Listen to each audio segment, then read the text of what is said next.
আসসালামু আলাইকুম, শুভ বিকাল বা অপরাহ্ন। আল্লাহ পাক আমাদের এখানে নিয়ে আসছেন, হোসেন মিয়া বাড়িতে আমরা অংশগ্রহণ করছি। তো আজকে সবাই এখানে একটা ট্রেনিং নেয়, এটা হলো নলেজ শেয়ারিং। কারণ আমি যে জানি এই কথাটা ঠিক না, আমাদের জানতে হবে।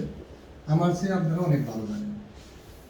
আমি পার্টিসিপেন্ট লিস্টে যেটা দেখেছি, বিভিন্ন ডিফারেন্ট লেভেলস অফ হসপিটাল থেকে আপনারা যারা আসছেন তারা আমাদের অনেক জুনিয়র, আবার অনেকেই সিনিয়র আছেন। তো সবাইকে সালাম, শুভেচ্ছা এবং নিরাপত্তা, দীর্ঘায়ু কামনা করে আমি আমার প্রেজেন্টেশন শুরু করছি। তো আমার প্রেজেন্টেশনের টপিকস এবং হেডলাইন এখানে দেওয়া আছে। আজকের সেশনে ছিল ট্রেনিংয়ের মেইন এজেন্ডা ছিল safety, quality, operation and maintenance central medical gas pipeline system including VI, organized by Hospital Service Management Director General Health Services, Mohakari, Dhaka, supported by UNICEF। আর আমরা বেনু ইত্যাদি ইত্যাদি জানি। সবচেয়ে বড় জিনিস হলো আমাদের টপিক্সের হেডলাইন, এটা সম্পর্কে আমি বলবো। আর আমার ব্যক্তিগত পরিচয়, আমি বেসিক্যালি ইঞ্জিনিয়ার, যার ফলে আমি 1989-90 সেশনে ইলেকট্রিক্যাল ইলেকট্রনিক ইঞ্জিনিয়ারিংয়ে কোয়ালিফাইড। অ্যান্ড দেন আমি আপনাদের সাথে কাজ করছি। যদিও মেডিকেলের চান্স পাওয়ার পর আমি দেখছি টার্মোলজিগুলো খুব কঠিন, উচ্চারণ করতে পারিনি, তাই আমি অন্তত বিদায় নিছি। ইঞ্জিনিয়ারিংটা তুলনামূলক একটু সহজ। তো যেটাতে আমি ব্যর্থ হয়েছি সেখানে বিধাতা দিয়েছে কি ক্লাস নিতে। আমি ময়মনসিংহ মেডিকেলের ছাত্র ভর্তি হয়েছিলাম আর কি, কিন্তু আমি প্রথম দিকে দেখছি যে শব্দগুলো খুব কঠিন। তো এনিহাও, ভাগ্যের যে পরিহাস বা বিধাতা যে আর্কিটেক্ট করছে তার বাইরে তো আমরা যেতে পারবো না। So today's session welcome. The topic title bioclinical engineering leadership approach to ensure quality oxygen therapy for the patient. এখন আমরা সবসময় বলি কোয়ালিটি অ্যান্ড সেফটি। অ্যান্ড কোয়ালিটির প্যারামিটার কি? আমরা কি বলতে পারি যে কোয়ালিটি আমি কি দিয়ে মাপবো? এখন যে অক্সিজেন বা মেডিকেল গ্যাসের কোয়ালিটি কি দিয়ে মাপবো? কোয়ালিটি শব্দের অর্থ হইল যে আমি এটা ইনপুট দিছি আর একটা আউটপুট আছে। আমি একটা গাড়িতে অ্যাক্সিলারেটরে চাপ দিছি, কত যে বেগ আছে সে বেগে যায় কিনা। আর আরেকটা জিনিস হলো আমি যেটা প্রত্যাশা করতেছি আর অ্যাকচুয়াল।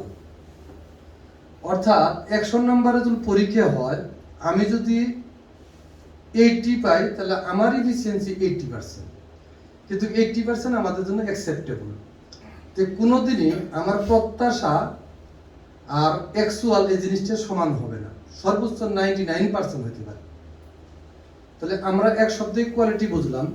এই কোয়ালিটি অর্জন করতে গেলে পরে অনেকগুলো ব্যারিয়ার আছে, অনেকগুলো টার্মোলজি আছে। এই জিনিসগুলো আমাদের ওন করতে হবে এবং এই চ্যালেঞ্জগুলো ফেস করতে হবে।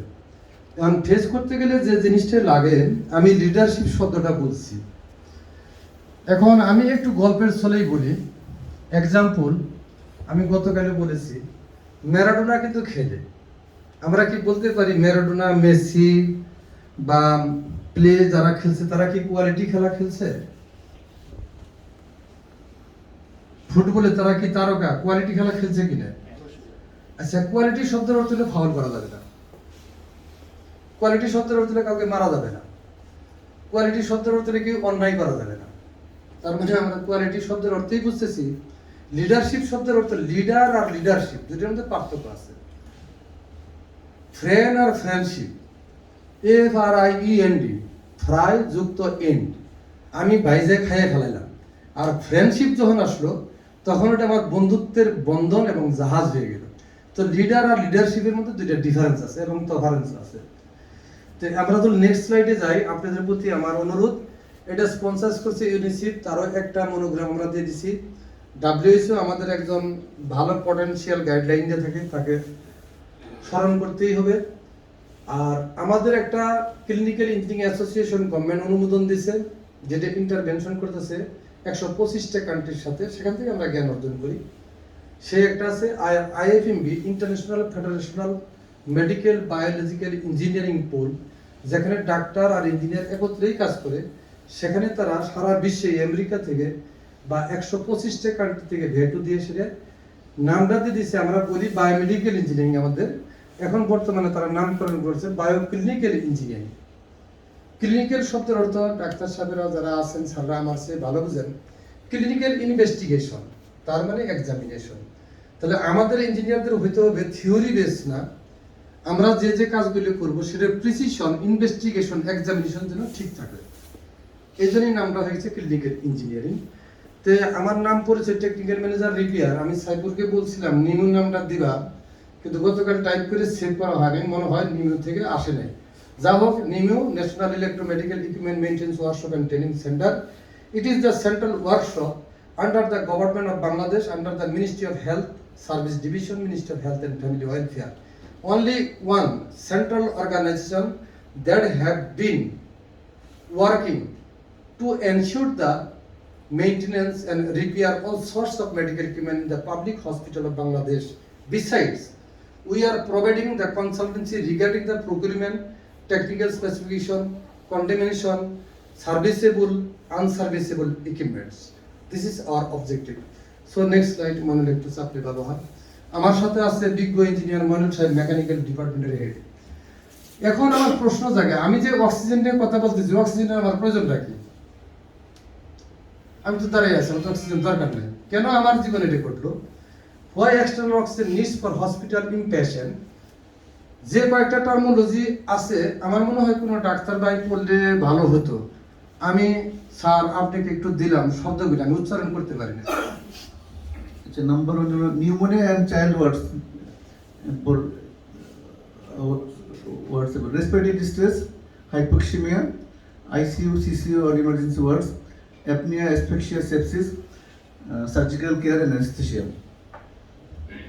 Thank you very much. এই কঠিন শব্দ উচ্চারণ করতে গেলে আমার হতে দাঁত ভেঙে যেত। এটা হলো patient related whatsoever it is related to the lung, এবং লাংয়ের সাথে রিলেটেড আছে হার্ট।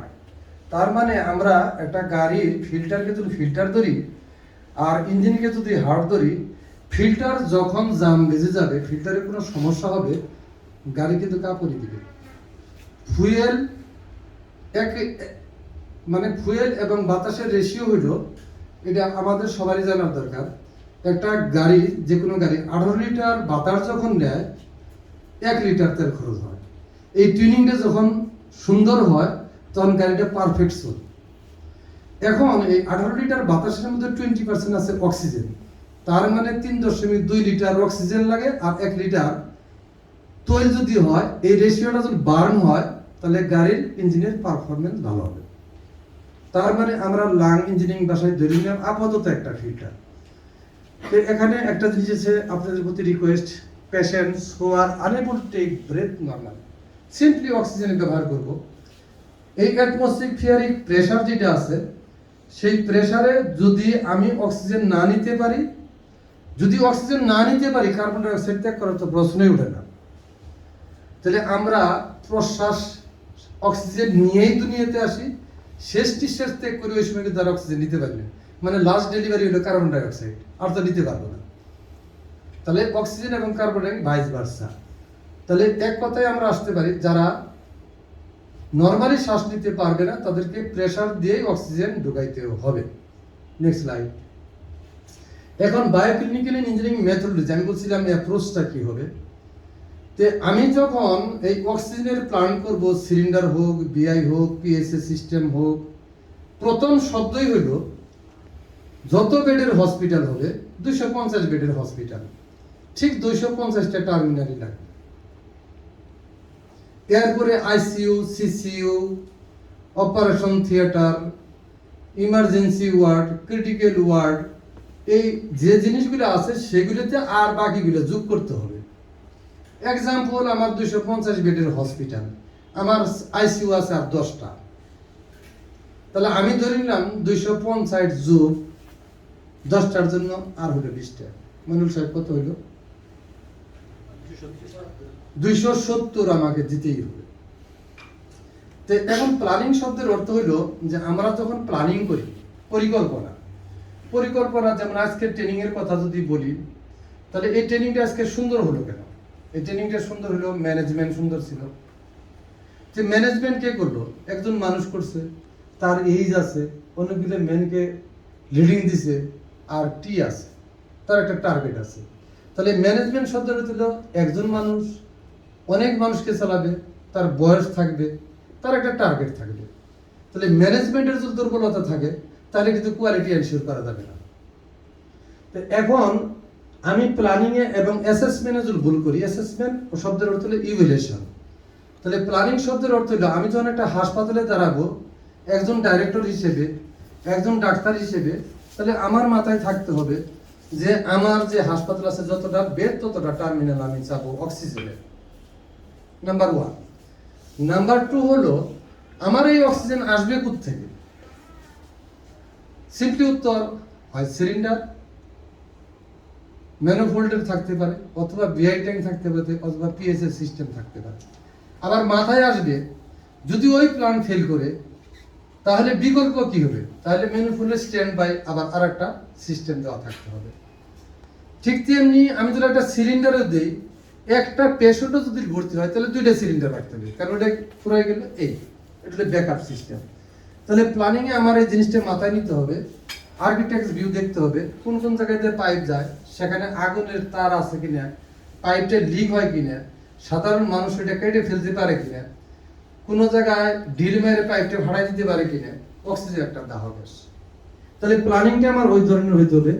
এবং অ্যাসেসমেন্ট এন্ড ইভ্যালুয়েশন, আমি তো প্ল্যানিং করলাম, এই কাজটা এক্সিকিউট করার জন্য মূল্যায়ন করব যা আমি চেয়েছিলাম তার মতো হয়েছে কিনা।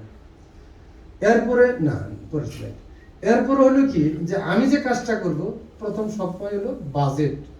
তাহলে আমি একটা টার্মিনাল বসাইতে যত খরচ লাগবে, আমি যদি 250 দিয়ে গুণ দেই তাহলে খরচটা বাড়ে আসবে। এন্ড ফাইন্যান্সিং, এটার অনুমোদন অ্যাপ্রুভাল সবকিছুই নিতে হবে। টেকনোলজি অ্যাসেসমেন্ট এন্ড সিলেকশন, আমি একটা কথা বলি, খুব ক্লিয়ার কাট কথা, মইনুল স্যার উত্তর দিবেন, আমার সবাই উত্তর দিবেন।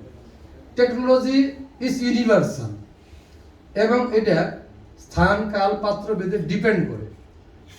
যে আইফোনটা আমেরিকায় চলে সেই আইফোনটা কিন্তু আমাদের বাংলাদেশে চলে না। আবার যে কারটা জাপানের জন্য বানায় সে কারটা কিন্তু বাংলাদেশের রোডে অ্যাডজাস্ট করে না। সেজন্য টেকনোলজি অ্যাসেসমেন্ট এন্ড সিলেকশন, এখন আমি টেকনোলজি অ্যাসেসমেন্ট এবং সিলেকশন করব, আমি কি 10 বেডের হাসপাতালে একটা বিআই ট্যাঙ্ক বসাই দিব? সুরাব ভাই না, মনুল স্যার কেন বসাবো না? নিড অ্যাসেসমেন্ট করে দেখা যাচ্ছে যে আসলে 10 বেডের জন্য একটা বিআই ট্যাঙ্ক বসাইলে অর্থের অপচয়, ইকোনমিক্যাল না, কস্ট ইফেক্টিভ না। আবার আমি কি একটা থানা হসপিটালের জন্য কি সিটি স্ক্যান দিব? কেন দিব না? কারণ আমার সাথে রিলেটেড ডাক্তার লাগবে, নার্সেস লাগবে, রুগীও লাগবে, হ্যান্ডেলিং করা লাগবে। তার মানে এই কতগুলো কম্পোনেন্ট আছে, এগুলো অ্যাসেসমেন্ট করে টেকনোলজি অ্যাসেসমেন্ট এন্ড সিলেকশন। আমি কোন ধরনের ক্যাটাগরি যন্ত্র দিব? আমি কি সিলিন্ডার দিয়ে দিব, না বিআই দিয়ে দিব, নাকি ম্যানোফোল্ড দিয়ে দিব, নাকি পিএসএ বিএসএ দিব, না কত লিটারের ক্যাপাসিটি দিব? It depends on need assessment এবং টেকনোলজি অ্যাসেসমেন্ট। আমার হাতে কি আছে, আমি কি দিয়ে ডিজাইন করব। এরপরে আসলো যখন আমার টেকনিক্যাল শিডিউল হয়ে গেল, সব কিছু হয়ে গেল, বাজেটের, তো আমি প্রকিউরমেন্টের কাছে চলে যাব। এই জায়গায় একটা বড় একটা পয়েন্ট আছে, পিপিআর, অনেকটা ভলিউম, ওইটা করেই আমাকে মানতে হবে। এরপর যখন আমি প্রকিউরমেন্ট করলাম, এটাকে স্থাপন করতে হবে ইনস্টলেশন এন্ড কমিশনিং। তাহলে ইনস্টলেশন এন্ড কমিশনিং আমি করছি, সব কিছুই করছি, তাতে কি হাসপাতাল চলবে না? এখন এটা যে অপারেট করবে, যে সেট করবে, যেমন লাইসেন্স ওয়ালা গাড়ি আর লাইসেন্স ছাড়া গাড়ি, পার্থক্য কি কিছু বোঝা যায়? লাইসেন্স যে নিবে আপনারা অবশ্যই রেজিস্টার্ড ডাক্তার, রেজিস্টার্ড ডাক্তার, নন রেজিস্টার্ড ডাক্তার মধ্যে পার্থক্য আছে না? কারণ আমাদের একটা ভয় আছে, রেজিস্টার্ড ইঞ্জিনিয়ার, আমার জবাবদিহিতা করতে হবে, চাকরি ছাড়লেই বড় কথা না, জবাবদিহিতা করতে হবে। কিন্তু নন রেজিস্টার্ড হইলে পরে, আনস্কিল হইলে পরে তার জবাবদিহিতা করতেও হবে না, কারণ সে বলবে আমি জানি না। তাহলে যে অপারেট করবে তার ট্রেনিং এন্ড স্কিল ডেভেলপ করে তাকে সার্টিফাইড করতে হবে বিআরটি এর মতো, you are the good operator. বার্ষিক তুমি লাইসেন্স রিনিউ করো, তুমি জানো কিনা। অপারেশন এন্ড সেফটি, আমরা যখন অপারেশন করতে যাই আমরা যে ব্যারিয়ারগুলো দেখতেছি, হয়তো সিলিন্ডারে একটা লিকেজ হয়ে আছে, অথবা একটা পাইপে লিকেজ হয়ে আছে, অথবা ফেস মাস্ক যেটা দেওয়া হয়েছে সেটার মধ্যে কি একজন রোগীকে দেওয়া হয়েছে আর একজন রোগীকে দিয়ে দিল, এটা কন্টামিনেটেড হয়ে গেল, তাহলে কাজটা কি আমাদের ভালো হলো? ভালো হলো না। এরপরে যেমন আমার জীবন আছে, একটা মেইনটেনেন্স করলে একটা নাবালক বাচ্চাকে মেইনটেনেন্স করে সাবালক করে ম্যাচিউরড হয়। একদিন করতে করতে 70-80 বছর বয়স হয়ে গেলে পরে মেইনটেনেন্সটা টাইমলি করতে হবে। প্রিভেন্টিভ, পিরিয়ডিক, কারেক্টিভ, ব্রেকডাউন, এই চারটে জিনিস আমার মাথায় রাখতে হবে। তাহলে প্রিভেন্টিভ মেইনটেনেন্স আপনারা বলেন প্রিভেনশন ইজ বেটার দেন কিউর, আর আমরা বলি সবসময় preventive maintenance is better then breakdown maintenance. এই জিনিসটা যখন শেষ হয়ে যাবে, ওই পদার্থের আয়ুষ্কাল যখন শেষ হয়ে গেল, ওই ম্যাটেরিয়ালসের একটা লাইফ টাইম আছে, লাইফ টাইম হয়ে গেলে তখন আমাকে এটা ডিসপোজ এবং ডিসকার্ড করতে হবে, এবং হাসপাতালের লগ বই থেকে নিয়ে মেথড আছে পুরাই ফেলি, মেটাল স্ক্রাচ মেটাল হিসেবে পুরাই ফেলবো, পুরাই ফেলানোর পর লগ বুক থেকে আউট করব। তাহলে আল্লাহ পাক আমাদের বলছে আমি মরে যাই, আমার সন্তান থাকে, পরবর্তী টেকনোলজি সন্তান আবার অ্যাডাপ্ট করে। এই যে আমার সম্পদ ডেস্ট্রয়, ক্যান্সেলেশন, ডিসপোজ করলাম, ডিসপোজ করার 2 বছর আগে আমার প্ল্যানিং করতে হবে, আবার নিউ টেকনোলজির সাথে অ্যাডাপ্ট করতে হবে। This is the life cycle of any equipments or any medical gas plant. Next. Boring লাগতেছে? আমারও ঘুমে ধরতেছে, আমি খেয়েছি তো, খাওয়ার পর নাকি ডাক্তার বাইরে বলে রক্ত নাকি পেটে চলে যায়, হজম করার জন্য একটু জিমে নিয়ে আসে আর কি। এই জন্য ক্লাস নেওয়ার আগে আমি ভাত খাইনি, ক্লাসের পরে খেয়ে যাবো আর কি ইনশাল্লাহ। তাহলে এখন এই ইকুইপমেন্ট প্ল্যানিং এন্ড অ্যাসেসমেন্ট করলেন, ইকুইপমেন্টের অ্যাকুইজিশন ধারণ করতে হবে। এখন আমি কিন্তু একটা ভালো করে বলতে পারি আমার ছেলে কয়টা আছে, মেয়ে কয়টা আছে, অথবা বাসায় কি কি জিনিস আছে। এখন মডার্ন যুগ, কম্পিউটারাইজড ইনভেন্টরি করতে হবে। যেমন পাইপ আউটলাইন কয়টা, পাইপের দৈর্ঘ্য কতটুকু আছে, ম্যানুফোল্ডের সাইজ কতটুকু আছে, ভিআই ট্যাঙ্ক কয়টা, তার ধারণ ক্ষমতা কি, কে এটা সাপ্লাই দিল, কার সাথে যোগাযোগ করব, কাকে বলবো, ইউনিসেফ দিতেছে, ইউনিসেফের স্টেক হোল্ডারের নাম কি, ইঞ্জিনিয়ার মইনুল কোন জায়গায় থাকে বসে। এই টোটাল ইনভেন্টরিটা যখন জন্ম হইলো, এটা হলো বার্থ সার্টিফিকেট, টোটাল হিস্ট্রিটা লেখা থাকে। তাহলে এই বার্থ সার্টিফিকেটটা কম্পিউটারাইজড করবে, এটার নাম হলো ইনভেন্টরি ডকুমেন্টেশন। এরপরে যখন আসলো এই যন্ত্রটার মধ্যে কোনো লিকেজ আছে কিনা, কোনো ছিদ্র আছে, কোনো হার্মফুল কোনো জিনিস আছে কিনা, বা এটা শিফটিং এ ড্যামেজ হয়েছে কিনা। কারণ আমাদের বিআই ট্যাঙ্কগুলো বাইরে থেকে আসে, পাইপগুলো বাইরে থেকে আসে, ট্রাকের মধ্যে যায়, অনেক সময় চাপা খায়, ডায়া কমে গেছে, ওটা লাগাই দিয়ে চলে গেছে। এখন হয়তো ইচ্ছে করে লাগায় না ইন্সপেক্টর, ভুলবশত লাগাই গেছে, ওর উপরে আবার রং করে নাই, পরশন ধরবে। এই জিনিসগুলি ইনকামিং ইন্সপেকশন এন্ড অ্যাকসেপ্টেন্স। এখন আমাকে একটা ফল কিনতে গেলেও আমি কিন্তু দেখি হাতে হাতে এটা কি ভোমরায় কামড়াইছে কিনা, এটা জামেলাস কিনা, স্পট আছে কিনা, এটা দেখার পরে আসছে আমার কাছে ইনকামিং ইন্সপেকশন, আমি গ্রহণ করব কি করব না, এই রেগুলারিটা আপনাদের হাতে আর মনুল সাহেবের হাতে। আমি হইলাম মেকানিক্স। এরপরে ট্রেনিং স্কিল, এরপরে পারফরমেন্স ইভ্যালুয়েশন। পারফরমেন্স ইভ্যালুয়েশন শব্দের অর্থ হইল আমি আজকে বা মনুল সাহেব এই বছর যে কাজটা করলো, আগামী বছর তার এই কোয়ালিটিটা আছে কিনা, তার এই ক্যাপাবিলিটি আছে কিনা। যেমন এক্সাম্পল, আমি এই সকেটের মধ্যে দিয়ে অক্সিজেনের যে জার ঢুকাই দিতেছি, অথবা আমি যে এটাকে কি বলে মইনুল, আমরা যেটা দেই অক্সিজেনের ফ্লোমিটার ঢুকাই দিতেছি, এটা কিন্তু এই বছর ভালো ঢুকলো, স্প্রিং যদি লুজ হয়ে যায় আগামী বছর ভালো ঢুকবে না। তাহলে এই বয়স অনুযায়ী তার পারফরমেন্স ইভ্যালুয়েশন, ওর মধ্যে স্প্রিং থাকে, গ্যাসকেট থাকে, আবার অনেকে ঠিক মতো ধরতে পারে না, ডাইনে বামে এরকম হেলান দেয়, ফলে একটা লিক হয়ে গেল। তাহলে ইনসিডেন্ট অ্যাক্সিডেন্ট ঘটার এই কারণে আগুন ধরতে পারে। আবার ওপর দিকে আজকে একটা প্রশ্ন করি, আচ্ছা আমরা তো সবাই জানি, আপনারা কি কেউ বলবেন একটু দয়া করে, আমি জানি না, আমি তো ডাক্তার না, আমি হৃদরোগে ওপেন হার্ট সার্জারি বাইপাস করছি, স্যারদের সাথে কিছু শিখছি। আসলে হিউম্যান বডি লাংয়ের টেম্পারেচার কত, কততে অক্সিজেন ডেলিভারি দিতে চান, কোন তাপমাত্রায় অক্সিজেন দিতে চান? 37 ডিগ্রি, এটা থার্মাল। এখন আজকে আমি একটা জিজ্ঞাসা করি, আজকে যে শীতকাল 37 ইজ কনস্ট্যান্ট, আমি যদি দক্ষিণ অঞ্চলের তাপমাত্রা মাপি কত আসবে?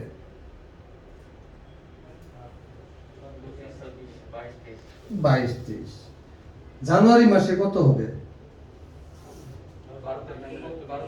7 তো নামে। আচ্ছা, এখন আমি যে জারে পানি দিলাম এই পানির তাপমাত্রা কত থাকবে? তো আমি কি 12-13 পানির তাপমাত্রাতে অক্সিজেন দিলে কি অ্যাজমা ভালো হবে না খারাপ হবে? রোগীর ভালো হবে না খারাপ হবে? তাহলে ওয়ার্ল্ড গ্লোবাল বলতেছে যেখানেই অক্সিজেন, যেখানেই হসপিটাল, সেখানে HbA/CS সিস্টেম। মনে হচ্ছে কথা ঠিক আছে? মানে কনস্ট্যান্ট টেম্পারেচার যদি বজায় রাখতে চাই, আমি রোগীকে কম্বল গায়ে দিলাম বা নাক দিয়ে তো দিলাম ঠান্ডা বাতাস, এই জন্য অক্সিজেন নেওয়ার কারণেও মানুষ মরে, দেওয়ার কারণেও মরে। এটাকে বলা হয় আনন্যাচারাল ডেথ। তাহলে আমাদের বুঝতে হবে যে সেফটি কোন জায়গায় আর কোয়ালিটি কোন জায়গায়। তাহলে ইট ইজ নেসেসারি হিটেড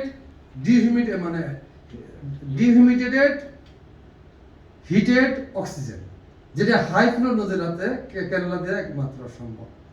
তো আমাদের দেশে আমি মইনুল স্যারকে বলি যে স্যার, আপনাকে একটা অনুরোধ করি, এই অক্সিজেন টার্মিনাল যেগুলো আছে আর কিছু না করুক, এই হাই ফ্লো নজল ক্যানেল আর শীতকালে ব্যবহার করতে হবে। আর তাছাড়া আপনি কি HbA system, heat ventilation air condition, উন্নত বিশ্বে এসিও থাকে, হিটারও থাকে। কারণ যখন গরমকাল তখন ঠান্ডা করে, আবার যখন ঠান্ডাকাল তখন গরম করে। তারা কিন্তু লেপ গায়ে দেয় না, কম্বল গায়ে দেয় না। Very simple. এখন এটা কিভাবে করবেন প্রযুক্তি দিয়ে, এটা আপনার ব্যাপার। আর যদি আপনি হাই ফ্লো দিয়ে দেন তাহলে আপনার কোনো সন্দেহ নেই। একদিকে ডেজার্ট লিটারও দিতে পারবেন, পানিও দিতে পারবেন পরিষ্কার, এবং তাপমাত্রাও মেনটেন করতে পারবেন। আমার একটা কোশ্চেন ছিল, যেটা হচ্ছে যখন এয়ারটা এক্সপানশন করতাম, এয়ার টার্মিনালে হ্যাঁ, ওই ওয়ালে যে আমাদের পোর্ট থাকে, পোর্ট থেকে যে এয়ার আসে, ওই এয়ারটা তো আর আপনার হচ্ছে যে এনভায়রনমেন্টের যে এয়ার, মানে 8 ডিগ্রি, ওই 8 ডিগ্রির তাপমাত্রা আসে না। না, আমি বলতেছি পানির মধ্যে যখন মিশবে, পানি ছাড়া তো আর যাবে না। এয়ারটা যখন মুভ করবে, না, ইয়ারটা যখন মুভ করবে ওয়াটারের মধ্যে, ওয়াটারের মধ্যে তো মুভ করবে। এন্ড ওয়াটারটার সাথে কি কানেকশন আছে? আপনি বলছেন এয়ারের কথা, আপনি বলছেন অক্সিজেনের কথা। এয়ারটা যেটা আপনি ভেন্টিলেটর যে ইউজ করেন, ও আচ্ছা, এটা ড্রাই হয়ে যায়। আচ্ছা। আপনি বলছেন অক্সিজেন যখন দেই আমরা থর্মোমিটারের মাধ্যমে, যেখানে একটা হিউমিডিফায়ার থাকে, ওই হিউমিডিফায়ার টেম্পারেচারটা যদি রুমের টেম্পারেচারটা যদি 12 নেমে যায়, পানির টেম্পারেচারটা 12 নেমে যায়। এটা হচ্ছে আমি যেটা বলতেছিলাম যে এয়ার যখন কন্টিনিউয়াস অক্সিজেনটা ওই আপনার বাবলিং বটল দিয়ে যখন মুভ করবে, তখন তো বোতলের টেম্পারেচার আলটিমেটলি কিছুটা বাড়ে, একদম সব আচ্ছা, কত বাড়বে এটা আপনি যখন অক্সিজেন ডেলিভারি দিবেন থার্মোমিটার দেখতে দেখবেন। আপনি যেহেতু প্রশ্ন করছেন, আমি এটা জানার জন্য বলতেছি যে what is the delivery temperature. এটা আপনাদের পার্ট, যেহেতু আমাদের পার্ট হলো এইটুকু, আপনি চাচ্ছেন 37 degree. Okay okay okay, thank you. তো নেক্সট আমরা যদি যাই, ensure calibration, ensure safe operation, decommission. And calibration শব্দের অর্থ কি? ক্যালিব্রেশন শব্দের অর্থ হলো যে আমি বেগুন মাপার একটা পাল্লা আছে, এখন আমি বেগুন কিনবো, আমি পাল্লার দিকে তাকাই থাকবো, বাটখারার দিকে। যদি এটা ব্যালেন্সিং হয় তাহলে আমার বেগুন মাপা ঠিক আছে, নাহলে ঠিক না।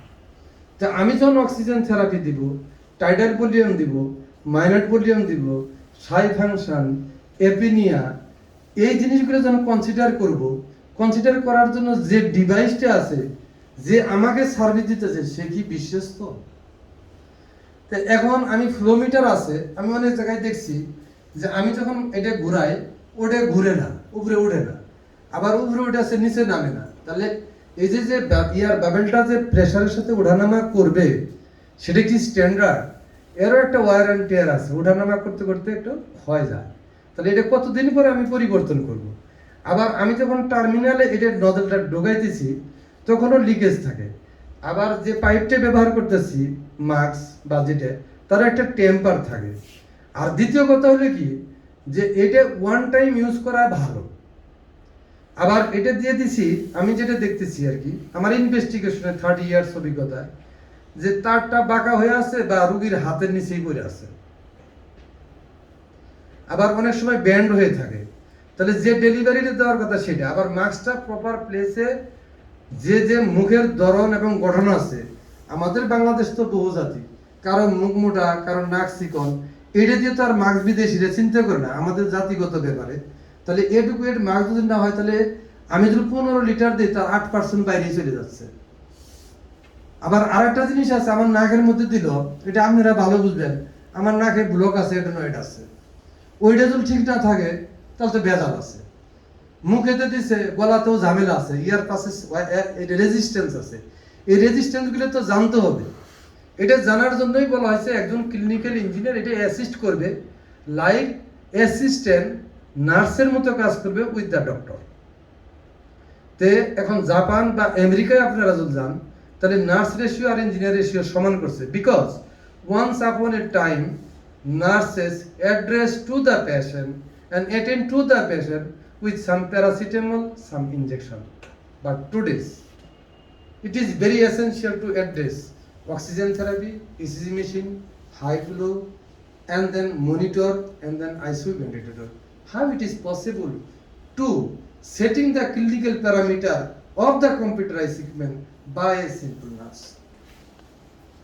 আর আমি যদি থাকি, আমিও অবশ্যই ভালো না, আমি বলবো যে আমি ভালো না, কিন্তু আমি এতটুকু জানি আমি আসর আর জহরের নামাজটা পড়াইতে পারি।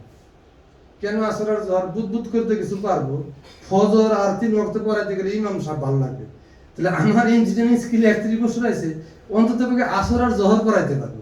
কিন্তু মাগরিব আসার ফজরের সময় ডাক দিলে কিন্তু আমি পড়াবো, আমি কিন্তু এরকম ইমাম সাহেব, আমার কোয়ালিটি। তাহলে আমি বুঝেন, one computerized ICU ventilator, high flow nasal, এবং এটা ক্যালিব্রেশন করে, এটা লাগাইয়া কন্টামিনেশন ফ্রি করে, তারপর নজল ক্যাভিটা ইয়ার প্যাসেজ রয়ে এইগুলো অ্যানালাইসিস করে এই ডাটাটা যখন আপনার কাছে দিব, এক্সামিনেশন দিব, অবশ্যই আপনি একটা ভালো সিদ্ধান্ত দিবেন। আপনারা হলেন জাজ আর আমরা হলাম পুলিশ ইন্সপেক্টর। তো পুলিশ ইন্সপেক্টরের রিপোর্ট যদি ভালো না থাকে, আর্ম যদি ভালো না থাকে, গুলি করতে বলছে এই জায়গায় যায় লাগবে। সো আমাদের slogan, no patient will die or injured undesiredly. Unnatural death এবং injury prevention, it is the intervention of the biochemical engineer. তার মানে আপনার সাথে আমার বন্ধুত্ব থাকবে, আমি আপনার অ্যাসিস্ট্যান্ট হিসেবে কাজ করবো। আপনি যা দিতে চাচ্ছেন রুগীকে সেটার জন্য কোনো ব্যত্যয় না ঘটে, এই জন্য হলো আমাদের প্রিন্সিপাল। কিন্তু আমার স্কিল লেভেল হলো আমি কিন্তু জোহর আর আসর পড়াইতে পারি। কিন্তু সারা বিশ্বে যদি যাই দেখি, জাপানে 1,75,000, ইন্ডিয়াতে আমি কিছুদিন আগে বলছি কোভিডের মধ্যে ওরা দিচ্ছে 40,000, ভুটানেও হয়ে গেছে, মালদ্বীপেও হয়ে গেছে, আমাদের দেশেও হচ্ছে। মনুল স্যাররা স্ট্রাকচার করতেছে, তারা এমএস করতেছে, আমরাও পিছিয়ে নেই। সৌরভ সাহেব তো আমার স্যার, সুতরাং সবাই আমার স্যার। আমি কিন্তু শিখছি আপনাদের কাছ থেকে, আমার ডিগ্রি এমনি হয় না, আমি ও ডাক্তারি ক্লাস বেশি করতে হয়েছে। So thank you. Next slide.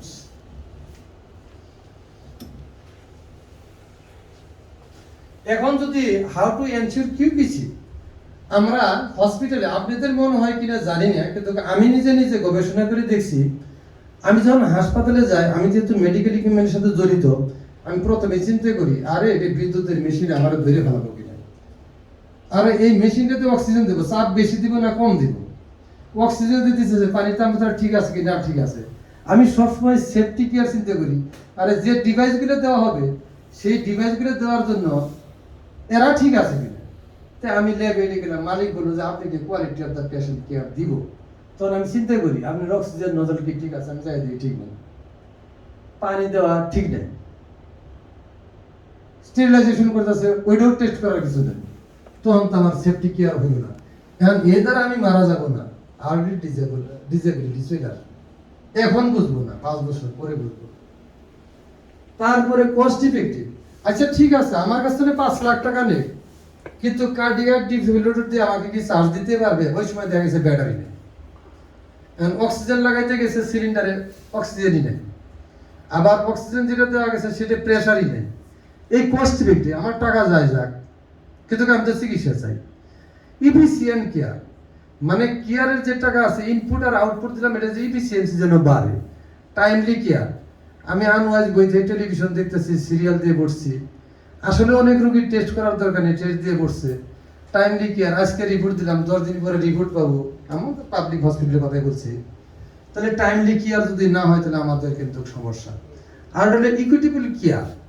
এখন আমি ওই দিন গেছিলাম একটা হাসপাতালে, পরিচয় দিইনি, লাইন ধরে দাঁড়ায় আইছি, আমাকে কিন্তু 50 জনের পরে আমাকে ধাক্কা দিয়ে ফেলাই দিয়ে তারপরে টাকা দিয়ে চাই করছে টেস্ট করা লাগবে। ইকুইটেবল কেয়ার শব্দটা তো মন্ত্রী সাহেবও তা পাবে, আমিও তা পাবো, রিক্সাওয়ালাও তা পাবে। কারণ এটা কেয়ার তো কেয়ার। কারণ স্বাস্থ্যের এমন একটা অবস্থা, মানুষ আমরা বলি অন্ন, বস্ত্র, বাসস্থান, তারপরে বলি স্বাস্থ্য, তারপরে বলি শিক্ষা। কিন্তু আমি রাস্তাঘাটে যে সমস্ত পশু প্রাণী দেখলাম, তাদের চিন্তা হইল স্বাস্থ্য। যে কুকুরটা খেতে না পারে আর দরকার নেই। তাহলে আমি জন্মগতভাবে আমার স্বাস্থ্য যদি ঠিক থাকে, খাওয়া দাওয়া তো ডিফল্ট হয়ে গেল। খাওয়া দাওয়া যখন ডিফল্ট হলো, আমি যখন সভ্যতায় আসলাম, কাপড় তো কিনবই। কাপড় যখন কিনলাম, তখন আমি বাসা বাড়ি করবই। বাসা বাড়ি যখন করলাম, তখন আমার চিন্তা হইলো হিসাব পাতি শিখার জন্য বিদ্যার দরকার, আর বেশি বিদ্যার দরকার নেই। কারণ শিক্ষিত হবে তাতে কোনো সমস্যা নাই, কিন্তু আমার স্বাস্থ্য যদি ঠিক না থাকে, তাহলে এখন সারা বিশ্বে স্বাস্থ্য বলতেছে যে স্বাস্থ্য 1 নাম্বার। সুস্বাস্থ্য যদি না থাকে, তাহলে আর মানসিক হাসপাতালে যাওয়া লাগবে। সুস্বাস্থ্য যদি না থাকে, খাওয়া দাওয়া বন্ধ। সুস্বাস্থ্য যদি না থাকে, কাপড় চোপড়ও বন্ধ। সুস্বাস্থ্য যদি না থাকে, তাহলে মেন্টাল হাসপাতাল আছে, আর মেন্টাল হাসপাতালে গেলে তো আমি আর পড়াশোনা করতে পারবো না। So health is the first, health is wealth.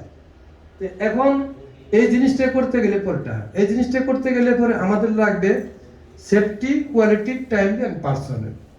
এখন আমি সেফটি চাই, মানে স্যার কোয়ালিটিও চাই, টাইমলিও চাই, কষ্ট কমাইতে চাই, কিন্তু আমার ইঞ্জিন নাই, দেহ নাই, লোক নাই। Who will do it, my question. এখন পেশেন্ট এখানে সারিবদ্ধভাবে আছে, এই জায়গার যে প্রেসার, এই জায়গার যে স্প্রিং পাতি, এটা কানেকশন একজন প্রকৌশলী যত সুন্দরভাবে দিতে পারবে, আমি হয়তো সেভাবে পারবো না, কারণ আমার নামের আগে তো ডক্টর বসে গেছে, তাই না মইনুল সব ভালো পারবে। তার মানে ওই হসপিটালে পরিষ্কার করে একটা, এই হসপিটালে যদি 5 জন ইঞ্জিনিয়ার থাকে, তাহলে এই কাজগুলো সুন্দরভাবে হবে। এন্ড অক্সিজেন কি? Today's oxygen is indispensable medicine. আচ্ছা স্যাররা আমার কি দয়া করে বলবেন মেডিসিনের ডেফিনিশন কি? আমি বুঝি না।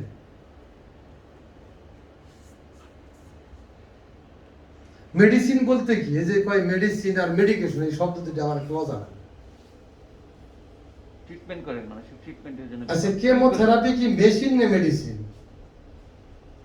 Chemotherapy medicine. আচ্ছা আমরা যখন লিনাকে রেডিওথেরাপি দিই, ওটা কি মেশিন না মেডিসিন? মেডিসিন। আইসিইউ ভেন্টিলেটরে যখন অক্সিজেন দেই, অক্সিজেন কি মেশিন না মেডিসিন? ডেলিভারিটা কি? Medicine. Medicine. Cephalexin medicine, azithromycin medicine, paracetamol medicine. আচ্ছা কারো যদি গাছের পাতা খায় ভালো হয়, সেটা কি মেডিসিন? পানীয় তো মেডিসিন। ভাত কি ভাত না মেডিসিন? তার মানে সবই মেডিসিন। তাহলে গ্লোবালি একটা কনফারেন্স ছিল আমেরিকাতে এবং ব্রাজিলে, আমি সেখানে যাই, মেডিসিনের অনেকে ডেফিনিশন দিল। পরে আমি একটা কথা বলছি যে বাইরে থেকে ইনভেসিভলি অথবা নন ইনভেসিভলি অথবা বিহেভিয়ার থেরাপি যেটাই দেওয়া হোক না কেন, তা দিয়ে যদি একটা অ্যাবনর্মাল ইনলেস মানুষ সে স্বাভাবিক পর্যায়ে ফিরে আসে, এর নাম হলো মেডিসিন। এর মধ্যে হলো drug therapy, machine therapy. Therapy শব্দের অর্থ হলো ট্রিটমেন্ট। তার মানে কোনো কারণে আমার ইঞ্জিনিয়ার মইনুল আছে, ওই অভিজ্ঞ ইঞ্জিনিয়ার সোরাব ভাই আছে, তারা যদি অসুস্থ হয়ে পড়ে, কিছুক্ষণের জন্য আমি অসুস্থ হয়ে যাব, মনটা আমার খারাপ লাগবে, তাহলে আমাকে পাশে থেকে কেউ এসে যদি একটু বুদ্ধি করে যদি এনকারেজ করে, এই থেরাপিটা একটা মেডিসিন ফর মি। আবার অনেকে আছে মেয়ের সাথে সম্পর্ক করছে না, আত্মহত্যা করে ফেলছে, কিন্তু মেয়েটা পেলে পরে কিন্তু তার মেডিসিন হইতো। তো মেডিসিন ইজ ভ্যারিড, ডিপেন্ডস।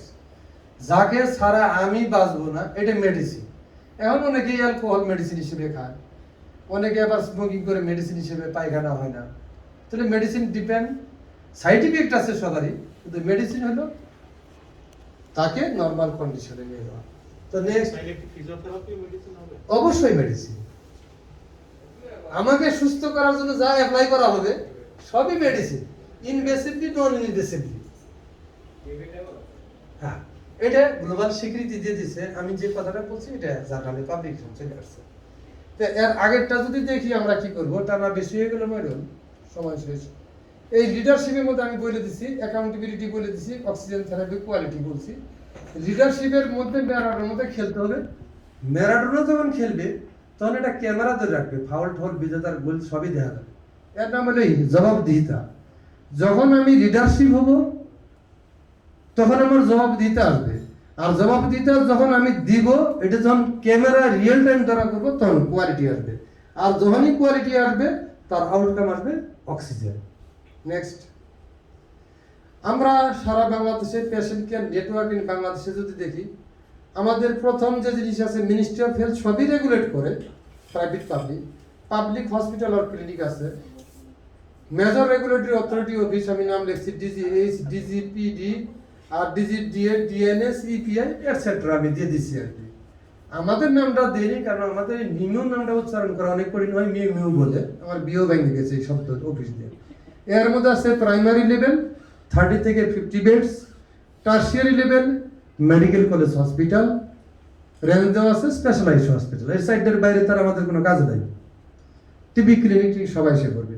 এরপরে প্রাইভেট হসপিটাল যেটা আছে ওনার্স তারা, মিউনিসিপ্যালিটি হসপিটাল ক্লিনিক যেটা মেয়র নিজেরা করেন, এনজিও হসপিটাল আছে এনজিও ডেভেলপমেন্ট পার্টনাররা করে, কম্বাইন্ড মিলিটারি হসপিটাল আরেকটা কাজ করে।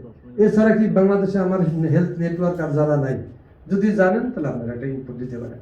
সব জায়গায় অক্সিজেন লাগবে। নেক্সট, এখন আমি যে দেখলাম oxygen therapy supply system in Bangladesh, এটা হলো সুরাব ভাই যে স্পেকটা ডিআই ট্যাঙ্ক, আমি একটা ছবি দেখাইছি। আবার এটা হলো তার সিলিন্ডার দিয়েও দেওয়া যায়, ওই সিলিন্ডার দিয়েও দেওয়া যায়, আবার পিএসএ সিস্টেম দিয়েও দেওয়া যায়, 4টে সিস্টেম। এখন দেখেন, এটা আমি একটা ছবি দিছি, এটা সুরাব ভাই বললে ভালো হয়, উনি মন খারাপ করে লিন্ডে কেন দিলেন। আসলে লিন্ডে আর স্পেকটা একই সিলিন্ডার ব্যবহার করে, উপরে সিলমারের স্পেকটা আর লিন্ডা, এই কেতলিকি থেকে একটাই। এখানে একটা গাড়ি দেওয়া আছে, গাড়িতে কি অক্সিজেন নিতেছে নাকি ভরতেছে? হ্যাঁ, আচ্ছা গাড়ি থেকে। এরপরে এটা হলো ট্যাঙ্কটা আমরা সবাই দেখতে পাচ্ছি। আমি যদি লিঙ্কে দেই অ্যাসপেক্টটা দেই, মন খারাপ করবে যে থার্ড একটা দিছি, সুরাব ভাই মনে কিছু করেন না। তারপরে এটার নাম হলো পাম্প, ইভাপোরেটর। ইভাপোরেটরের কাজই হইল মাইনাস তাপমাত্রার কোনো লিকুইডকে গ্যাসে পরিণত করা। এটা ইঞ্জিনিয়ারিং আইসোট্রপি অনেক কিছু প্রশ্ন আছে। সিম্পল কথা হলে আমার বোঝার দরকার নাই, আমার এটা ট্যাঙ্কের মধ্যে একটা পানি আছে, আমি মোটর দিয়ে পানি ভরে তুলবো, তাহলে এটার নাম হলো ইভাপোরেটর। এই পাম্পের ক্যাপাসিটি ভালো থাকে তাহলে এর মধ্যে লিকুইড অক্সিজেন আছে, এটা ব্যবহার করে অক্সিজেন বানায় পাইপলাইন দিয়ে হাসপাতালে দিয়ে দিবে ম্যানুফ্যাকচারের মাধ্যমে। এবার আগে টাইনে বলল, এরপরে যে জিনিসটা আছে, এটা যদি বরফ জমে তাহলে কিন্তু এই পাম্পের ক্যাপাসিটি নষ্ট হয়ে যায়। কারণ সারা বিশ্বে মানুষ স্যারও বলছেন আমাকে যে এটার উপরে একটা ঝর্ণা দেওয়া যদি হইতো, বরফ জমলো আর সাথে সাথে বৃষ্টি শুরু হইতো, তাহলে ইফিসিয়েন্সি বাড়তো। কিন্তু আমাদের দেশে যে ব্যারিয়ারটা আছে, বরফের স্তূপ হয়ে গেছে, ওয়ার্ড বয় দেরিতে আসছে, এখন আর অক্সিজেনের প্রেশার কমে গেছে, অনেক জায়গাতে চিৎকার আছে প্রেশার কম, আলটিমেটলি বরফটা সাফ করলে কিন্তু হয়ে যেত। নেক্সট, আমি একটা লেআউট দিচ্ছি যে ট্যাঙ্ক থেকে আরম্ভ করে যেভাবে বেডে বেডে লাইন যাবে, এই লাইনগুলো দেখেন লাইন বাল্ব আছে, এই বাল্ব আছে, এই জোড়া আছে, তালি আছে, অনেক কিছুই আছে। লিকেজ যদি আমরা কমাইতে পারি, যে জায়গায় ছিদ্র হচ্ছে আর লিকেজ হচ্ছে, আবার একটা রুগী গিয়ে দিয়ে চলে গেছে, বাল্বটা বন্ধ করে রুগী নিয়ে নিজে, আমি নিজে গিয়ে দেখছি যে রুগী অক্সিজেন দিচ্ছে, ভালো হয়ে গেছে, বাইরে বিড়ি খাইতে গেছে, অক্সিজেন চলতে গেছে। তাহলে মিনিমাম যে পরিমাণ মিস ইউজ হচ্ছে, অক্সিজেন লিকেজ হচ্ছে, আমার একটা ডাটা আছে, তা দিয়ে 800 ইঞ্জিনিয়ার রাখা যায়, হাসপাতালে সমস্যা থাকে না। এটা দয়া করে আপনারা বলবেন। আমরা তো আর বড় কিছু হইতে চাই না, আপনাদের সাথে হাসপাতালে বসে কাজ টাজ করে আমরা ওই লিকটা বন্ধ করতে চাই, টাকাটার অপচয় করতে চাই, আর আমার বিবি বাচ্চার জন্য চিকিৎসা হয় আমাদের, আমরা এটাই চাই, আর বেশি কিছু চাই না। নেক্সট, ব্যাকআপ সিস্টেম যেটা আছে, ব্যাকআপ সিস্টেম দেখবেন সিঁড়ির নিচে, মেনু ফোল্ডের নিচে এটা দেওয়া আছে। যদি বিআই ট্যাঙ্ক ফেল করে তাহলে সেই সময় কিন্তু এটা অন হয়ে যাবে প্রেসার গ্রেডিংয়ের জন্য, এটা অন হবে, ইমার্জেন্সি ব্যাকআপ, এটা তো মেইন ইউনিট হবে ইমার্জেন্সি। আবার যদি বড় প্ল্যান্টে থাকে এটি হবে ব্যাকআপ। সিম্পল কথা, আমরা বিয়ে সাথে একটাই করি, কিন্তু জর্জারি হইলে পরে তো ব্যাকআপ থাকে, হয় শাশুড়ি ব্যাকআপ দেয় খাওয়া দাওয়ার জন্য, অথবা আত্মীয় স্বজন আসে, অথবা কাজের বউ আসে, ব্যাকআপ কিন্তু একটা থাকে, এই জন্য এটাও ইমার্জেন্সি ব্যাকআপ। নেক্সট, এখন আমাদের cause for patient injury unnatural death related to the medical gas and equipment. প্রথম জিনিস হলো অপারেটর ইরর। আইরর বলতে একটা জিনিস আছে, কেয়ারলেস নাই, মোবাইলের সংখ্যা বাড়ছে। এক সময় আর আইসিবিটি চাকরি করতাম, মোবাইলও ছিল না, কিছুই ছিল না, হার্টলাং মেশিন আইসিইউ ভেন্টিলেটর ভালোই চালাতাম। এখন মোবাইল আসছে তো এই হ্যালো করে বুতা মারবা চাপ দিয়ে। গাড়ি মেরামত করতে গেলেও যায় দেখেন ওয়ার্কশপে নার দুইটা টাইট দেয়, পরে রাস্তায় এসে গড় গড় গড় গড়, তো বলে যে আমি ফোনে কথা বলতেছিলাম তো নার তো টাইট দেওয়া হয়নি। আবার তরকারি খাইতে গেলে যে লবণ কম হয়ে গেছে, মিসেসকে বলতে হয় যে কি ব্যাপার, ওই ফোন আসছিল তো তাই একটু লবণ বেশি হয়ে গেছে, এটা হলো অপারেটর। এটা তারপর হলো কন্টামিনেটেড ইকুইপমেন্ট।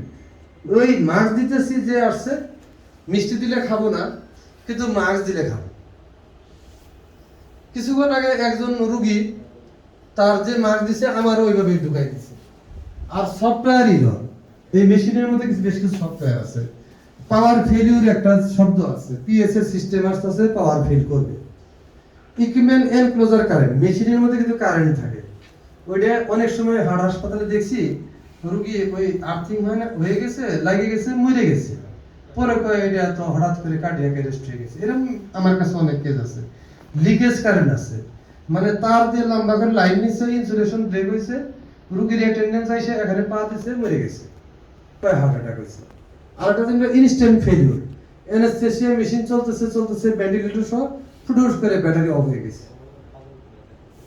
ব্যাটারি যখন অফ হয়ে গেছে, ওনাদের একটা পাওয়ার লাইন আছে, ব্যাটারি আছে, অ্যালার্মই আর দিতেছে না, এদিকে অ্যালার্ম জানে মানুষ মরে যাচ্ছে। এই যে এই কয়টা জিনিসই কিন্তু পেশেন্টের ইনজিউর্ড করবে এবং আনন্যাচারাল ডেথ করবে, এটা আমাদের অ্যাকাউন্টেবিলিটিতে নিয়ে আসতে হবে। নেক্সট স্লাইড, ল্যাক অফ পুর terms and condition in the procurement document. আমরা এমন একটা কাজ করি যে মেশিনটা আজকে কিনলাম, পরবর্তী জীবনে আর কথা নাই। তো আমাদের যেহেতু রিসোর্স নাই, আমরা তো 10 বছরের মেইনটেনেন্স কন্ট্রাক্ট একবারই করে ফেলতে পারি। মইনুল স্যার কি বলেন? ওই উপজেলা থেকে চিঠি আসবে, আর এটা আস্তে আস্তে আস্তে আস্তে আমার এখানে 20 দিন লাগবে, 20 দিন পরে আমি টিম পাঠাবো, ওই জায়গায় যাই ঠিক করবো। এখন নার্স হলো হাসপাতালে, রুগীও হাসপাতালে, ডাক্তারও হাসপাতালে, অক্সিজেন সিলিন্ডারও হাসপাতালে, শুধু এইটা দেখাশোনা করা লোকটা থাকে ঢাকা। আর চিঠিটা ছেড়ে দিল, আমরা গানে শুনে চিঠি আসবে, চিঠি আসবে, তোমরা সবাই জেনে রেখো চিঠি আসবে, কিন্তু এর মধ্যে রুগী মারা যাবে। নেক্সট, এখন আমাদের কিছু সুপ্ত মৃত্যু ঘটে, এটা আমরা বুঝি না। প্রথম হলো অর্গানাইজেশন ইনফ্লুয়েন্স। অর্গানাইজেশন আমাদেরকে বলতেছে যে ইঞ্জিনিয়ার দরকার নাই, এই যে লেটেন্ট ফেলিউর শুরু হইল, সুপারভিশন বন্ধ। আমি আর মনে সব ঘুরতে ঘুরতে কিন্তু বন্ধ। হ্যাঁ, আনসেফ সুপারভিশন। আমি চাকরি করতেছি, আমার পাশে প্ল্যান্ট আছে, আমি যাই না। আমার নিমিও আছে, আমার একটা সাব স্টেশন আছে, আমি যাই না, দেখি না। তাহলে আনসেফ হয়, লেটেন্ট ফেলিউর, মানে রেগুলার একটা সুপারভিশন করতে হয়। আমরা কিন্তু বাচ্চা কাচ্চাদের চেক করি, ড্রেস পরছে কিনা, খাইছে কিনা। তাহলে আমি যদি সুপারভিশন করতাম, তাহলে লেটেন্ট ফেলিউরের দিকে আসতো না। Precondition of the unsafe acts, আমি আগেই চিন্তা করি নি যে সুপারভিশনের দরকার, এটাও লেটেন্ট ফেলিউর। এরপরে লেটেন্ট ফেলিউরেতে আনসেফ একজন হয়ে গেল, তখন হলো কি involvement high risk factor patient আর unnatural death, failure or error. এই একটা হাসপাতালে আমি এটা স্টাডি করছি, করে দেখছি সবই ঠিক আছে। ওই গ্যাস আছে না, ভেন্টিলেটরের সাথে কম্প্রেসড এয়ার আর অক্সিজেন দিচ্ছে না, ওখানে ফুস ফুস ফুস করে লিক হচ্ছে, মেশিনে অ্যালার্ম দিতেছে, রুগী কিন্তু টাইডাল ভলিউম পাচ্ছে না, অ্যালার্ম দিচ্ছে। তো এই ধরনের ঘটনা যাতে না ঘটে। এখন উপরে যাই যদি আমরা, আরেকটু উপরে মনে আপনার ক্লাস আছে মনে হয়। হ্যাঁ, এখন দেখেন কিউপিসি প্যারামিটার রিলেটেড টু পিসিটিএমএস। আমাদের একটা জিনিস খেয়াল রাখতে হবে, আমাদের ম্যানুয়াল পড়তে হবে, ইলেকট্রিক্যাল সেফটি দেখতে হবে, কমপ্লায়েন্স দেখতে হবে, ইকুইপমেন্ট ইকুইজিশন দেখতে হবে, ইনস্টলেশন কমিশনিং করতে হবে, রেজিস্টার্ড করতে হবে, করে সেটা মেইনটেনেন্স মানে ইন সার্ভিস এডুকেশন যেটা করতেছি, performance test, safe interface, medical income inspection. এই 5টা জিনিস আমরা নিয়ে আসতে পারি, সব ঠিক হয়ে যাবে। নেক্সট, আমাদের রেগুলেটরি অথরিটি বর্তমানে supplier company ensure supply on call basis, hospital word master R responsible for this assignment. কথা ঠিক নেবে ঠিক মনে হয়। আচ্ছা, quality controller body is not yet established due to the unawareness of it, have not any measurement tools to ensure the pure oxygen and other particles. Hospital is highly dependent on the service of the company. Preventive maintenance and reduction of the contamination could not be possible due to lack of hospital in-house clinical engineering concept, as well as has not any framework with the contractor. এখন আমার মাঝখানে লোক নেই, আমি এখন কি করবো মানুষের? চুক্তি ছাড়া তার কোনো গতি নেই। আমার বাসায় রান্না হয় না, আমার বাসায় লোক ধরো নাই, তাহলে তো আমার হোটেলের সাথে চুক্তি করা ছাড়ার কোনো উপায় নেই।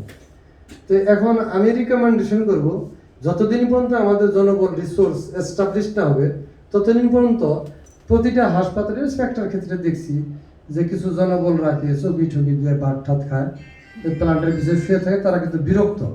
আমাকে বলে যে স্যার আমরা খুব কষ্ট করে চলি, আশা করব এই প্রেজেন্টেশনের পর আপনার জনবলদের একটু ভালো বেতন দিয়ে, খাটটা ভালো করে বানাই দিয়ে, ফ্যান দিয়ে, এদেরকে টুলস দিয়ে রাখলে পরে যে যে স্টেশনে until to make another contract, আপনারা তো 9 মাস বা 1 বছর আছে, এই 30টা প্ল্যান আপনারা সচল রাখবেন এবং সেফটি এনশিওর করবেন। টাকা যায় যাক, মানুষজনের নাম মরে। লাস্ট এন্ড নেক্সট, এখন দেখেন সারা বিশ্বে কিন্তু এইভাবে ইঞ্জিনিয়ারদের কাজ করে। আমি একটা চিত্র দিছি, ওই অক্সিজেন থেরাপি কেমনে দিতেছে, কানেকশন কেমনে দিতেছে, এখানে ডাক্তারদের সাথে ইঞ্জিনিয়ার রেশিও সব কিছু বলে দিচ্ছে, তাদের জব ডিসক্রিপশন তারা এই কাজগুলো করছে একসাথে। তখন আপনাদের মাথায় আর চিন্তা থাকবে না যে মেশিন ঠিক আছে, আমি কাজ করতেছি। নেক্সট দেখেন, এগুলো আমারই মানে কিছু অ্যাডভাইস নিয়ে তারা কিন্তু করে ফেলছে, কিন্তু দেশের ফুকির তো দেশে ভিক্ষে পায় না। এই হলো সিনপসিস। ওই দুজন ইঞ্জিনিয়ার বসে আছে, অক্সিজেন যাচ্ছে কিনা যাচ্ছে, আইসিইউ ভেন্টিলেটর চলতেছে কিনা, অপারেশন থিয়েটার, তারা সব কিছু মনিটর করতেছে এয়ারক্রাফটের প্যানেলের মতো। আর এখান থেকে লুক পাঠাচ্ছে, এটা করো এটা করো। তাহলে নেক্সট, যদি আপনাদের কোশ্চেন থাকে তো কোশ্চেন। আমি মনে করছিলাম যে এনএসসিবি এর ট্রেনিং তো ভিন্ন দেশের লোক আসবে, আজকে দেখলাম তো সবাই তো আমরা এই দেশেরই মানুষ, যার ফলে ভিন্ন ভাষায় একটু কোশ্চেন এবং আনসারের জন্য দিচ্ছি। না হলে আমি বাংলা আর ইংরেজিতে দিতাম বাংলিশ। যদি কোনো কোশ্চেন থাকে দয়া করে করবেন মনোযোগ সহকারে, আমি সাধ্যমতো চেষ্টা করব আপনাদের উত্তর দেওয়ার জন্য। আমার একটা প্রশ্ন হলো, বুঝতো না জাস্ট যে আমাদের একটু আমাদের যদি একটা ভেন্টিলেটর নষ্ট হয়ে যায়, আমরা চিঠি দেখি, আপনাদের যদি চিঠি উত্তর আসতে অনেক দেরি হয়, আপনারা তো যে লোক পাঠিয়ে দিয়ে দেখে দেন, তারপরে আপনারা নিজেরা করেন, না হলে হচ্ছে আপনারা একটা নো অবজেকশন সার্টিফিকেট দেন। দেখা গেল এই নো অবজেকশন সার্টিফিকেট না হলে তো লোকাল অথরিটি সেটা কাজ করতে পারে না। আপনারা এই নো অবজেকশন সার্টিফিকেট অথবা আপনারা যে মেরামত করতেছেন, এটা অনেক দিন সময় লাগে। আমার একটা সাজেশন হলো যে আপনারা যদি করে দিতে পারেন তাড়াতাড়ি করে দিবেন, না যদি না করতে পারেন তাহলে খুব তাড়াতাড়ি নো অবজেকশন সার্টিফিকেট দিবেন। সবাই একটু নোট ডাউন। ঠিক আছে। অত্যন্ত সম্পূরক প্রশ্ন, যে একজন, আমি আমার ছোটকালে গল্প বলতেছি, ভিক্ষে চাইতো, আর অন্যজন আর এক বাড়ি দেয় দিত, তারপরে বলছে আপনি দিবেন না, এই কথাটাই বলেন, অন্য বাড়ি আমি চিনি। তাহলে মোট কথাটা হলো, আমরা যদি পারি তাহলে একদিনের মধ্যেই উত্তর দিব, আর না পারলে পরে একবারেই বলে দিব। কিন্তু যেহেতু আপনারা পারবেন, আপনারা আর চিঠি না লেখাই তো ভালো। না, এটা হলো অডিট অবজেকশন দেয়। আপনারা অডিট অবজেকশনটা কাটি দিলাম। যদি আপনারা মেরামত করে, আমি আবার এনওসি দিয়েও দেখছি যে যখন মেরামত করে বা মেরামত করে যা যা এনশিওর করে, তখন একটু আনসেফ হয়, দিলেও গন্ডগোল হয়। যে আপনাদের ওখানে যদি প্রকিউরমেন্ট মেথডোলজি থাকে, বাজেট থাকে, আমরা একটু শক্ত করে চিঠি লিখবেন যে আমরা পিপিআর বুঝি, আমাদের টেকনিক্যাল পার্সোনাল হাসপাতালে আছে, এটা পরিষ্কার করে বুঝে এটা বুঝে নিবে, আপনারা এখানে বাধা দিয়ে না, তাহলে আমি সাথে সাথেই দিয়ে দেবো ইনশাআল্লাহ। না, এটা এটা একটু শক্ত করে লিখবেন। এখন আমার রেগুলার ফাংশন না করি, এডিউতে আমাদের বিভিন্ন যে যন্ত্রপাতি থাকে মেরামতের জন্য সেটি রেগুলারলি আমাদের দেখা যায় যে ওয়েট করতে হয়, দীর্ঘসূত্রে থাকে। তো এখানে আমাদের যে সমস্যাটা হয়, নো অবজেকশন ছাড়া আমরা কিন্তু স্থানীয় মেরামত করতে পারি না, না। আমি নো অবজেকশন সার্টিফিকেট দিব, আপনারা যদি লেখেন যে এই মেশিন দিয়ে মেরামত করার জন্য পর্যাপ্ত টেকনোলজিক্যাল রুট আছে, আর যদি হলে আমরা স্থানীয় কন্ট্রাক্টরের মাধ্যমে এটা মেরামত করতে পারবো, আমাদের বাজেটও আছে, শুধু আপনি যদি না, অবশ্যই আমরা- এইটা আগে বললে তখন বলবে যে হসপিটাল অথরিটির কোনো ইন্টারেস্ট আছে। আচ্ছা, ঠিক কাজে আছে। এই চিঠিতে এই ভাষাটা লেখা যায় না। স্যার। যেমন আমি আপনাকে আমি এক্সাম্পল বলছি- বলি, না, আমাকে বলতে দেন, আমি আমার এক্সাম্পল বলি, আমার নাসির ভাই বলতে পারে। আমার হচ্ছে করোনাকালীন সময়ে 5টা ফিলিপস ভেন্টিলেটর সার্ভিসিং এর দরকার। আমি করোনাকালীন সময় প্রায় 1.5 বছর 2 বছর হচ্ছে, তখনই আমি লিখছি আমার 5টা ফিলিপস ভেন্টিলেটর সার্ভিসিং এর দরকার। আপনার লোক আসছেন, দেখে গেছেন, এখন পর্যন্ত সেই 5টা ভেন্টিলেটর এখন পর্যন্ত সার্ভিসিং হয় নাই। Kindly স্যার বলবেন আপনি কোন হসপিটালে? আমি মুগদা মেডিকেল কলেজ হসপিটাল, আপনার সাথে আমি কথা বলছি এই ব্যাপারে। হ্যাঁ সরি স্যার, আমার লোকজন দেখে আসছে ফিলিপসের। হ্যাঁ ওইটা একটু ক্রিটিক্যাল ইস্যু। ফিলিপসের টোটাল প্রোডাক্ট নিয়ে আপনি জানেন, আপনিও জানেন, আমিও জানি যে একটু নাতিশীতোষ্ণ কিছু সমস্যা আছে। এখন আমরা বলছি ফিলিপসের ম্যানেজারও আসছে, কান্ট্রি ম্যানেজারও আসছে, ওদের জনগণ নিয়ে গেছে, ওদের জনগণ ঘাটতি ছিল, আর কিছু স্পেয়ার পার্টস কোভিডকালীন সময় আসতেছে, ইনশাল্লাহ এটা ঠিক হয়ে যাবে as the soon as possible. আমি এটা লিখে দিলাম, মানে আমাদের এই কাজটা কিন্তু তেমনি ভাবে আর একটু বলি, যেমন হচ্ছে আচ্ছা আপনি স্যার, আমি একটা কথা বলি, আইসিইউ ক্যান্ডিডেট তো মুগদাতে আমরা আরো কিছু মেরামত করি। হ্যাঁ মেরামত করছে আমার। ওগুলো তো তাড়াতাড়ি করছি। ওই কথা হ্যাঁ, একটু ও- বলেন না। ওগুলো খুব যে তাড়াতাড়ি করছেন, তবে আগের তুলনায় তাড়াতাড়ি করছেন, খুব যে তাড়াতাড়ি করছেন সেটাও বলবো না। কারণ হচ্ছে আমি কিন্তু যে সেক্টরটা ইউজ করি, যেমন হচ্ছে আমি কিন্তু হচ্ছে সিরিঞ্জ পাম্প, আমি হচ্ছে করোনার শুরুতেই আমি সিরিঞ্জ পাম্প আমার 6টা নষ্ট ছিল, 6টা ভালো করার জন্য বলছিলাম, সার্ভিসিং করার জন্য বলছিলাম, এখন পর্যন্ত সে সার্ভিসিং হয় নাই। এবং বারবার আবার আসে দেখে যায়। কয়েকদিন আগে আবার ফিলিপসের লোক এসে, মানে আপনাদের লোক এসে আবার ফিলিপসের ভেন্টিলেটর দেখে গেছে, এই কয়েকদিন আগে দেখে গেছে। হ্যাঁ, কারণ হচ্ছে আমার কাছে যেমন ডিফিব্রিলেটরের ব্যাপারেও আমি কিন্তু লিখছি, আমার ফিলিপসের ডিফিব্রিলেটর সার্ভিসিং করার জন্য আমি লিখছি। আপনার ফোন নাম্বারটা নিয়ে নিচ্ছি, আপনার সাথে ডিসকাস হ্যাঁ। করব এই বিষয়ে। আর দ্বিতীয় কথা, নেক্সট আবার সেশন আছে তো স্যার, হ্যাঁ, আজকে আসলে অন্য লাইনে যাওয়ার রাস্তা নাই। না না, এটা আমি বলতেছি আমার সমস্যা কোনো। আচ্ছা ঠিক আছে, আপনি এটা শেষ করার পর আমি সাথে চা খাই, আপনার সাথে হ্যাঁ, কথা এটা আমি বলবো, বলছি। স্যার। আমার লেটেস্ট যেটা বলি সেটা হলো আমার একটা ওটি টেবিল, ওটি লাইট এবং ওটি টেবিল। আপনারা জানেন যে হাসপাতালে কিন্তু স্পেয়ার কোনো ওটি টেবিল থাকে না, ওটি লাইটও থাকে না। ওটি লাইট, ওটি টেবিল নষ্ট হয়ে গেছে, হয়তো সামান্য কিছু হয়তো ঠিক করলে হয়তো ভালো হয়ে যাবে, হয়তো বাল্ব নষ্ট হতে পারে। এটা লিখে দিয়েছি, প্রায় 1 সপ্তাহ পার হয়ে গেছে, এখন পর্যন্ত কোনো আর কেউ দেখতেও আসে নাই। এর জন্য আমার ওটি কিন্তু অপারেশন থিয়েটার বন্ধ আছে। হ্যাঁ, আপনারা জানেন প্রত্যেকটা হাসপাতালের কিন্তু হচ্ছে লোকাল এমপি হচ্ছে হলো সভাপতি। এই লোকাল এমপি আমার হচ্ছে ডিরেক্টর স্যারকে বকা দেয়, চাপ দেয়, ডিরেক্টর স্যার আমাকে বলে আপনি কি করতেছেন এই, আর আমরা বলি যে নিয়মিত লিখছি, নিয়মিত কোনো রিপ্লাই আসে নাই। আমাকে একটু উত্তর দিবেন স্যার কাইন্ডলি। বলেন স্যার। আমি উত্তর দিলে আপনি অন্তত পক্ষে একটু রেশনালাইজ রিয়েলাইজ করবেন। আমি জানি এটা জাতীয় প্রবলেম। যেমন আমাদের দেরি হচ্ছে, আমরাও জনবল লিখছি, আমাদের জনবলটা আসলে হয়েছে কি মেডিকেল যন্ত্রপাতি ক্রয় করে মুগদা অথবা সিমিটি ভিন্ন হসপিটাল এমন কয়টা বাচ্চা জন্মগ্রহণ করলেও কয়টা মেশিন কিনালে তাৎক্ষণিকভাবে আমরা জানি না, যার ফলে মেডিকেল ইকুইপমেন্টের সংখ্যা বাইরে গেছে, ক্যাপিটাল ইনভেস্টমেন্ট বাইরে গেছে, নিমু যে মেইনটেনেন্স করবে তার সাথে ইনফরমেশনগুলো আমাদের কাছে আসে নাই, যার ফলে এত যুগ ধরে নিমিউতে নাই 1984-81 সালে এটা এস্টাবলিশ 95 জন লোক ছিল, এখন 57 জন আছি।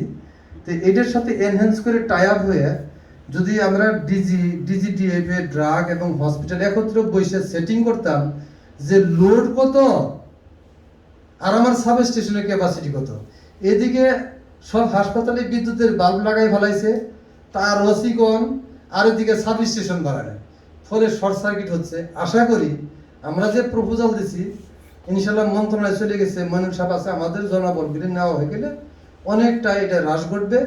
আর মুগদা হাসপাতালে আমি গেছি, আপনাকে দেখছি জিনিসটা, আমরা এই বছর প্রায় 30 থেকে 32টা ভিআই ট্যাঙ্ক পাইপের কাজ আমাদের সীমিত জনবলের মধ্যে, এটা নিমুর দোষ হতে পারে, নিমুর ব্যক্তিদের কোনো সমস্যা নাই, আমাদের যে ক্যাপাসিটি দিয়েছে সরকার, আমরা বুঝতে পারিনি যে এতটা লোড, মানে এতটি হাসপাতাল হয়ে গেছে বা এতটি যন্ত্র কিনা হয়েছে সেই জায়গাগুলিতে আমরা জানিনি। যেমন আপনি মুগদার কথা বললেন, হয়তো সিরিঞ্জ পাম্প কিনা হয়েছে, ভেন্টিলেটর কিনা হয়েছে, সিটি কিনা হয়েছে, এমআরআই কিনা হয়েছে, কিন্তু কেনা হয় নাই শুধু ইঞ্জিনিয়ার।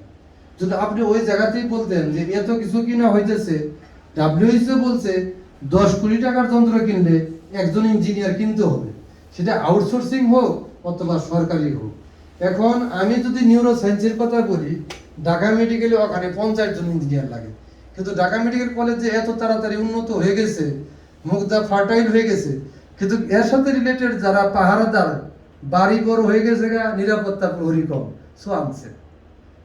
তো এরপরও আমরা এনওসির ব্যাপারে যেটা আছে, যে চিঠিটা আসে সেটা আমাদের ডেস্ক পাশে আসে, আমরা টাইপ করে as soon as possibly NOC দিই।